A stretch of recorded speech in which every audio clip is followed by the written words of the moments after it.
para mujahid wal mujahid yang kami hormati. Yang terakhir, mari kita melaksanakan dakwah Al-Quran yang masih kurang lebih.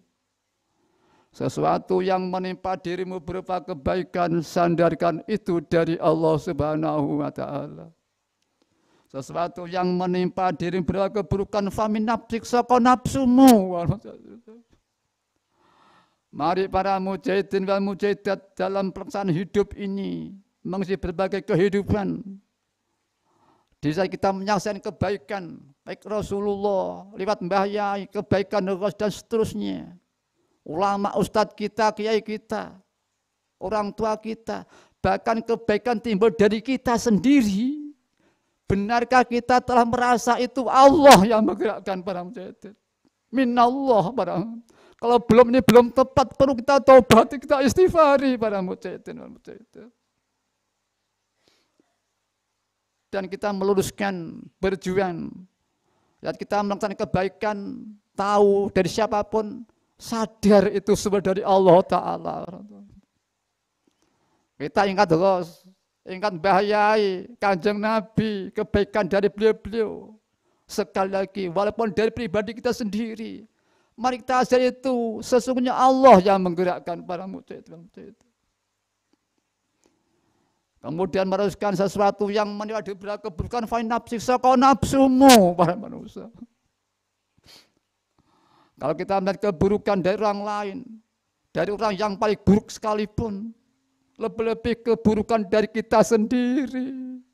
Sudahkah kita merasa Rabbana zalamna anfusana, Nabi Adam alaihissalam. Nabi Yunus, la ilaha illa anta subhanaka inni kuntu minadz zalimin. Berhati-hati.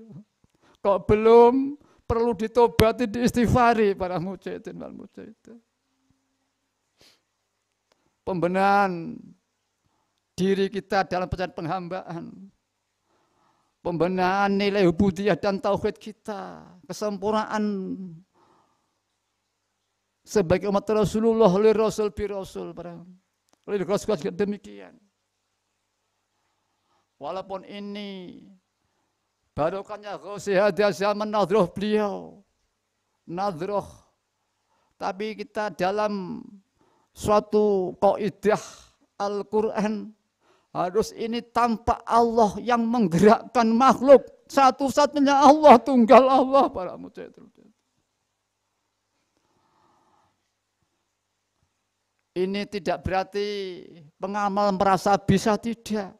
Justru itu suatu porsi perjuangan doa untuk menyesuaikan rancangan Allah, ahsan fi takwim, khalifah dan seterusnya.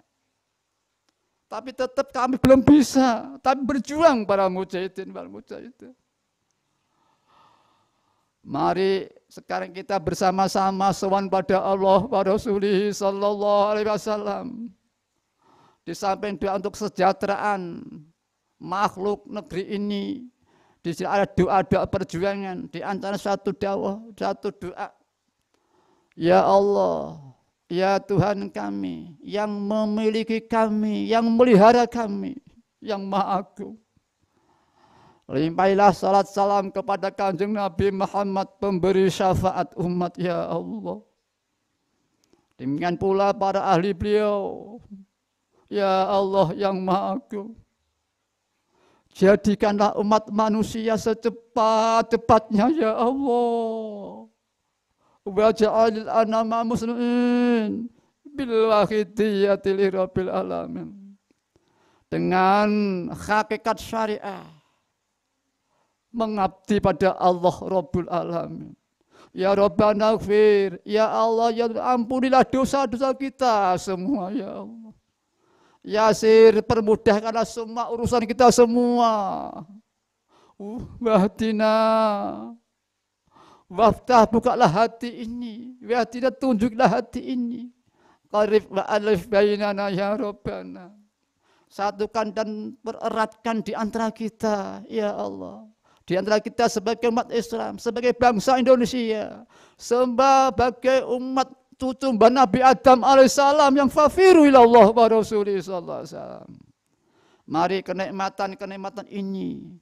Dan ini sangat relevan di mana Allah akan menciptakan gilang gemilang di akhir zaman para mujahidin.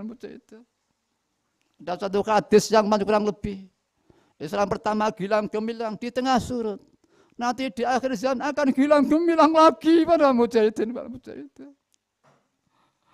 Bahaya Islam menceritakan al-hadis itu, beliau berdoa, ya mudah-mudahan kita para pengamal ini jadi perintis-perintis tercetak gilang gemilang di akhir zaman para mujahidin. Ini sangat relevan dalam suatu pemahaman di akhir zaman, di saat-saat seperti sekarang ini sulit menemukan guru yang memenuhi syarat para mujahidin. Ada yang mengatakan orang yang belum menemui guru yang memenuhi syarat, dia keluar dari dunia ini dosa-dosa yang banyak sekali. Bahkan dia tidak merasa kalau dia berdosa para mujahidin. Padahal menemukan guru yang dimaksud itu sulitnya sebagaimana menemukan burung gagak berwarna putih. Itu baru menemukan saja, begitu sulitnya para mujahidin. Seandainya sudah ketemu, persyaratan perguruan itu sendiri jauh lebih berat. Peribahasa jiwa, raga, harta benda diminta gurunya harus diberikan. Itu dengan gembira. Kami tidak sanggup jadi murid, apa jadi guru. Saya menunjukkan bahaya para mujahidin.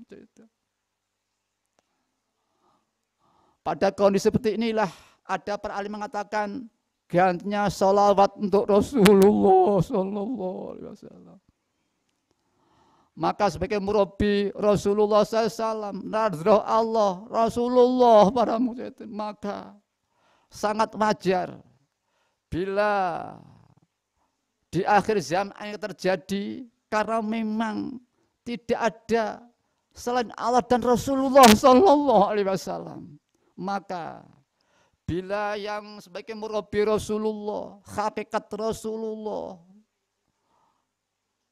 sangat wajar ya, mudah-mudahan kita ini termasuk umat ini dalam barisan Rasulullah gilang gemilang di akhir zaman ini. Dengan sungguh kita merasa dosa, tobat, mohon ampun di hadapan Allah. Kita, keluarga, anak cucu kita, tetangga kita, bangsa kita, umat manusia, alam semesta, semua kita mohonkan pada Allah, pada Rasulullah. Mari dengan sungguh kita merasa butuh sekali pada Allah Ta'ala. Merasa bila tidak mendapat faedah karena hancur para mujahidin. Di belakang Kanjeng Nabi, di belakang Mbah Yai, mari kita berdoa para mujahidin. Al-Fatihah.